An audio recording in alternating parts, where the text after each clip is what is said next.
A flower shop near Nashville, Tennessee is refusing to provide any services for a Republican National Committee fundraising event set for this weekend. Donald Trump and Mike Pence and other prominent members of the GOP are expected to attend the flower shop, which is spelled FLWR. Apparently don't like vowels. They responded to a letter to the RNC declining the opportunity to provide any floral arrangements for these gatherings. They slammed the Republican Party for the fallout after the Covenant school shooting, adding that they will not be accepting any of the RNC's money because it, quote unquote, has the blood of babies on it. The owners say they're doing this to publicly clarify their political stance and asking for gun reform and challenging other small businesses in the area to do the same thing. Now, the small shop is also facing nationwide backlash and say the public stance has caused more people to talk about their store instead of the issue of gun control. Well, let's welcome in now two people to talk about this. Former Illinois Governor Rod Blagojevich joins us. Also with us, attorney and Republican strategist Erin Elmore. Thank you both for being here today. Hi, guys. Thank you. Thank you.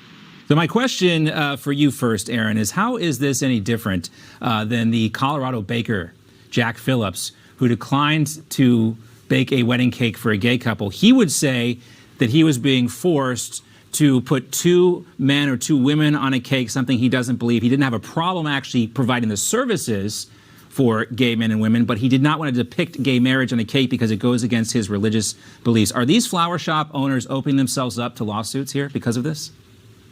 I think it's actually very different. What we're talking about is Title VII of the Civil Rights Act of 1964, and political persuasion is not a protected class. So sexual orientation is now included in those protected classes. But in the baker's situation, his religious views basically trumped those considerations. So here also, it's not an individual, it's the RNC, which is a group. So these cases are actually very different. And I don't know if there will be lawsuits, but I hope one thing happens, that this institution, this florist, goes by the way of Bud Light. Let the free marketplace of ideas rule, and let's hit them where it hurts, and that's their wallet. Hopefully conservatives all over Tennessee will say, no way, I'm not going to give you my business. This has nothing to do with the RNC. Let's talk about who the shooter was and really stay on task and stay with the issuers are. But I do see these cases as very, very different based upon the Civil Rights Act. You know, it's interesting. The owners say they have clients that are conservative, and they try, Rod, to say that this is about human rights. They say it's not political, but then they go on to say that the speakers who are listed, Trump and Spence, are beyond their, quote, comfort level. So isn't it political then? Hey, with us much more ahead, we have the latest on the Pentagon leaker. He was arraigned just a short time ago. We'll tell you more about that, what unfolded, his father in the courtroom, and also, what are the comparisons between Edward Snowden and Chelsea Manning? Details ahead. Plus, stay with us. President Trump will address the NRA's annual meetings in Indianapolis. That was scheduled for 4:30 p.m. We'll be bringing that to you live. Don't miss it.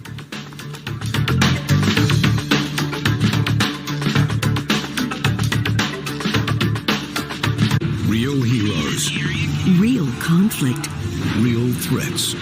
Real heart. Now there's a place America gets its news. No agenda. Just the facts. Newsmax. Real news for real people. Were you or a loved one diagnosed with lung cancer? If so, we urge you to call the number on your screen now for a free legal consultation. Lung cancer, along with other cancers listed on screen, and the disease asbestosis, may be linked to asbestos exposure. Exposure to asbestos. Welcome in our panelists for this week. Our worst takers and meme teamers, Erin Elmore is here with us, Republican and conservative strategist. Also Matthew Foldy, I should say lawyer and Republican strategist. Matthew Foldy, conservative columnist, and Sean Farish, host of the Ungoverned podcast. Great to see you all. Great to be here. Hi, team. Erin, first to you. What do you have for us? A little more Bud Light. You know, we have Alyssa Heinerschneid, who is the VP of the company, and she came out and basically said, we wanted to change our image and be less fratty. Well, these pictures surfaced of her being what I would say is very, very fratty. So she is exactly the thing that she was trying to move the company away from with Dylan Mulvaney's picture on the can. And how many billion is Bud Light down now? Like 6 billion. So I love the free marketplace of idea dictating what's going to go for the public. We don't always need laws or regulations or politicians to tell us.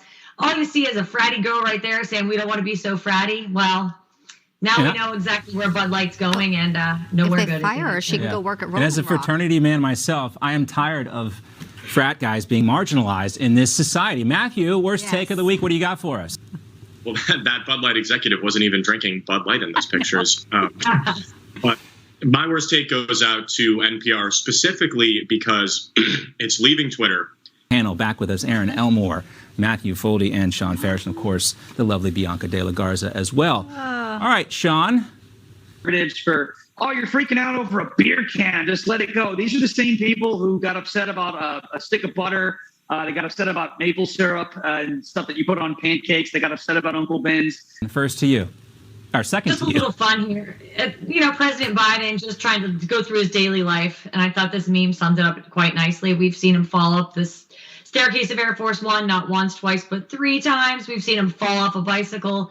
I think this summarizes what happens every single time Joe Biden leaves the White House. Remember, he can't find his way back in.